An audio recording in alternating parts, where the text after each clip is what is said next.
వివిధ శాఖలకు ప్రత్యేక అధికారులను కావచ్చు, ఎక్కడ ఏ అవకాశం వచ్చినా పోలీస్ శాఖ కానీ వివిధ శాఖలకు మహిళా అధికారులను నియమిస్తూనే వస్తున్నాం. నాకంటే జర్నలిస్టులు మీరు ఆ లెక్కలను ఎప్పుడైనా చూడొచ్చు. ఏసీబీ, విజిలెన్స్ అండ్ ఎన్ఫోర్స్మెంట్ ముఖ్యమైన శాఖలకు ఈరోజు మహిళా ఐపీఎస్ అధికారులు ఈరోజు బాధ్యత వహిస్తున్నారు. అదేవిధంగా హైదరాబాద్ లాంటి కీలకమైన నగరానికి, జిల్లాకి ఒక మహిళా కలెక్టర్గా ఈరోజు అత్యంత కీలకమైన బాధ్యతలు పోషిస్తున్నారు. ఎస్ఐబిలో ఎప్పుడూ పురుషులే అధికారులుగా వ్యవహరిస్తారు. కానీ ఎస్ఐబిలో ఐజీగా ఈరోజు ఒక మహిళా అధికారిని నియమిస్తే ఆ మహిళా అధికారి నేతృత్వంలో ఈ మధ్యకాలంలో 700 పైగా నక్సలైట్లను సరెండర్ చేయడంలో ఆ మహిళా అధికారి ఒక ప్రత్యేకమైన పాత్ర పోషించింది.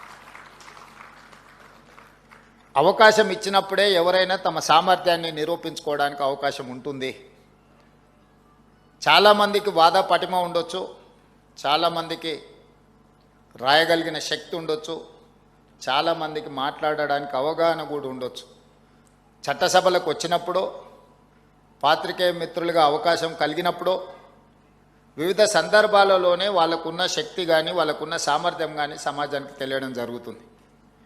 అందుకే ఈ ప్రభుత్వం అవకాశం ఇచ్చి చూస్తుంది.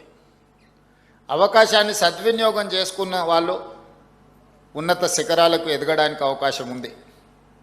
అందుకే ఈనాడు ఇందిరమ్మ ఇల్లు ఇచ్చిన మహిళల పేరు మీదనే ఇచ్చినాం. ఆర్టీసీ బస్సులో మహిళల ఉచిత ప్రయాణం గురించే మనం మాట్లాడుకుంటున్నాం. కానీ అదే స్వయం సహాయక మహిళలకు తెలంగాణ రాష్ట్రంలో 1000 బస్సుల యజమానులను చేసి ఈరోజు ఆ మహిళా సంఘాలు ఆర్టీసీకి 1000 బస్సులను ఈరోజు నడపగలుగుతున్నారంటే ఒక కార్పొరేట్ కంపెనీలతో ఈరోజు పోటీ పడే విధంగా మహిళా సంఘాలకు తెలంగాణ రాష్ట్ర ప్రభుత్వం అవకాశం ఇచ్చింది. మహిళల్ని బస్సుల్లో ఉచిత ప్రయాణం చేస్తారని చులకనగా చూడకుండా బస్సులకు యజమానులను చేసి ఈరోజు వ్యాపారాలలో రాణించే విధంగా ఈరోజు తెలంగాణ రాష్ట్ర ప్రభుత్వం అవకాశం ఇచ్చింది. రెన్యూబుల్ ఎనర్జీ, సోలార్ ఎనర్జీ గురించి మాట్లాడితే ఎప్పుడు కార్పొరేట్ దిగ్గజాలైన అదానీ, అంబానీ ఇలాంటి సంస్థల గురించే మనం మాట్లాడుకుంటూ ఉంటాం. అందుకే స్వయం సహాయక సంఘాలైన మహిళలకు ఈరోజు 1000 మెగావాట్స్ సోలార్ పవర్ ఉత్పత్తి చేసి మన విద్యుత్ శాఖతో ఒప్పందాలు చేయించి ఈరోజు 1000 మెగావాట్ల సోలార్ విద్యుత్ ఉత్పత్తి చేసే యజమానులుగా ఈరోజు స్వయం సహాయక సంఘాలను ఈరోజు మనం యజమానులుగా మార్చడం జరిగింది.